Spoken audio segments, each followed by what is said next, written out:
Alright guys, welcome back to the channel. New blades for my Cub Cadet, $27 off Amazon versus $70 in the store. Let's check this out.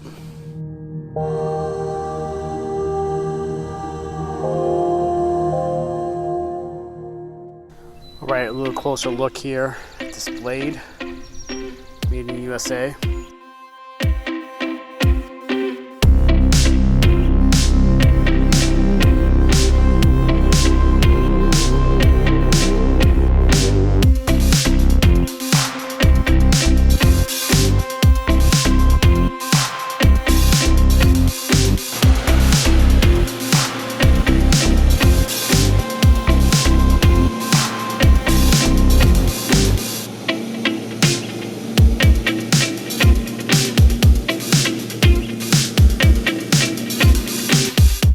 Alright guys, going to finish up the video here. $27 for a new set of 50-inch blades for my Cub Cadet is both an excellent deal and a no-brainer.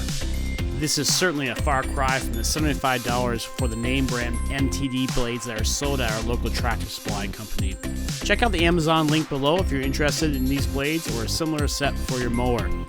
Overall, I'm pleased with the performance, the price point, and the craftsmanship, especially with these blades being made in the USA. Alright guys, thanks for watching. Have a great day.